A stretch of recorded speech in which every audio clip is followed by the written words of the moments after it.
Breakup एक word जो कहने में बहुत आसान है, पर बारी सहने के आए तो एक ज़माना लग जाता है उसे बुलाने में। चलो तुम्हें एक ब्रेकअप फैक्ट बताता हूँ। तुम जिन मोमेंट्स में साथ में रोए हो सोच के हंस दोगे, लेकिन जिन लम्हों में साथ में हंसे हो खुल के कभी रो भी ना पाओगे।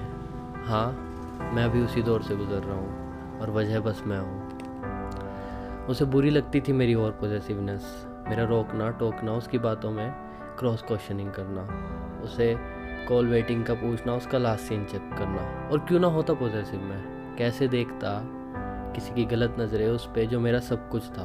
और रोक टोक नहीं थी वो, बस सही और गलत के बीच का फ़र्क था, क्योंकि अनजान थी वो उनके ख्यालातों से जिन्हें वो कहती थी ये मेरे सच्चे रहबर हैं। और हाँ, पूछता था उससे उसकी इग्नोरेंस की वजह, क्योंकि ये दूर रहने का दर्द भी उसकी इग्नोरेंस से कहीं बेहतर है। पर वजह ये भी नहीं कि आज हम साथ नहीं थे। लड़ना झगड़ना रूठना मनाना तो हमारा स्टार्टिंग से ही था, पर ऐसा भी नहीं कि प्यार कम था।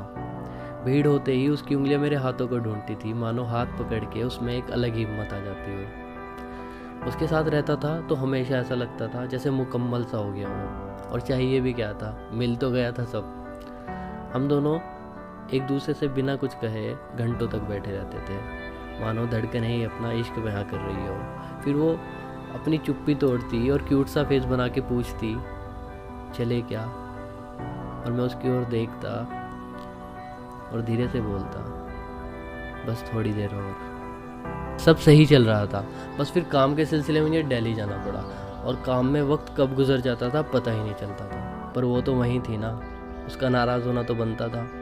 वो मुझसे मेरे ही वक्त के लिए लड़ती थी, जैसे मैं था वो पॉजेसिव होने लगी थी। कॉल वेटिंग में आते ही एक दूसरे से लड़ पड़ते थे हम। शक ने भी अपनी जगह बना ली थी। जहाँ पहले बस मोहब्बत हुआ करती थी, गलत फहमियाँ आ गई थी।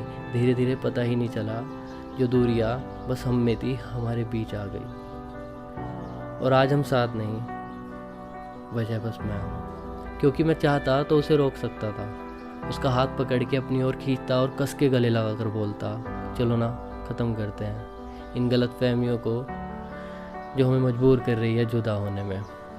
मैंने तुम्हें मांगा है अपनी हर दुआ में, फ़कीरों की तरह, और अगर आज खो दिया तो खुदा भी मुझे माफ़ नहीं करेगा।